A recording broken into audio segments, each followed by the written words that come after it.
皆さん、おはようございます。私ကတော့ဒေလာဖြစ်ပါတယ်။ဒီနေ့မှာတော့ N4 lesson 4ရဲ့ခုတုပတွေကိုပြောပြပေးသွားမှာဖြစ်ပါတယ်။起きます。နိုးသည်။寝ます。အိပ်သည်။働きます。အလုပ်လုပ်သည်။休みます。အနားယူသည်။勉強します。စာကျက်သည်။終わります。ပြီးဆုံးသည်။デパートကုန်တိုက်။銀行ဘဏ်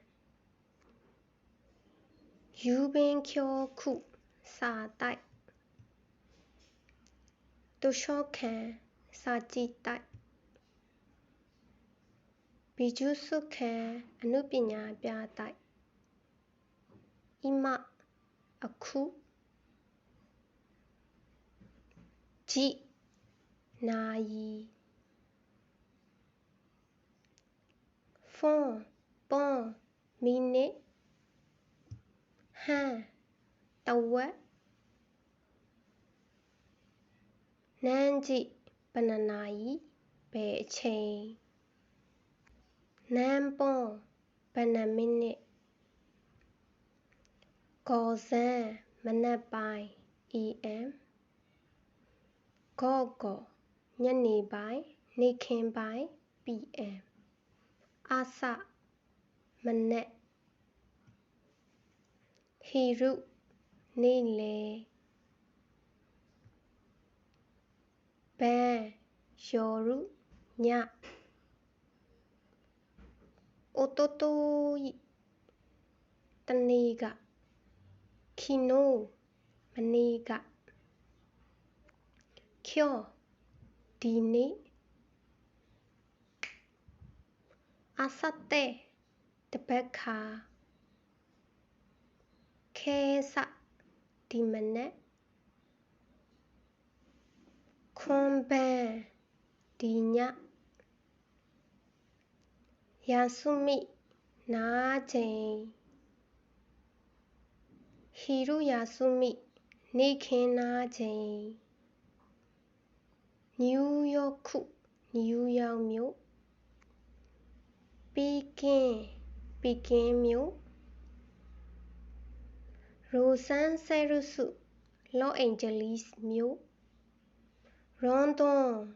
လန်ဒန်မြို့ရှိခင်စာမေးပွဲခိုင်းကိအစည်းအဝေးအေယိကရုပ်ရှင်မိုင်းအစမနက်တိုင်းမိုင်းဘန်းညတိုင်းမိုင်းနိချိနေ့တိုင်းကဲဆွယောပိတနင်္လာနေ့ခယောပိအင်္ဂါနေ့စုယောပိဗုဒ္ဓဟူးနေ့မုခုယောပိကြာသပတေးနေ့ခင်ယောပိသောကြာနေ့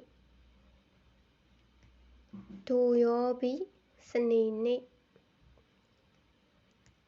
နိချိယောပိတနင်္ဂနွေနေ့နန်းယောပိဘာနေ့လဲခါရ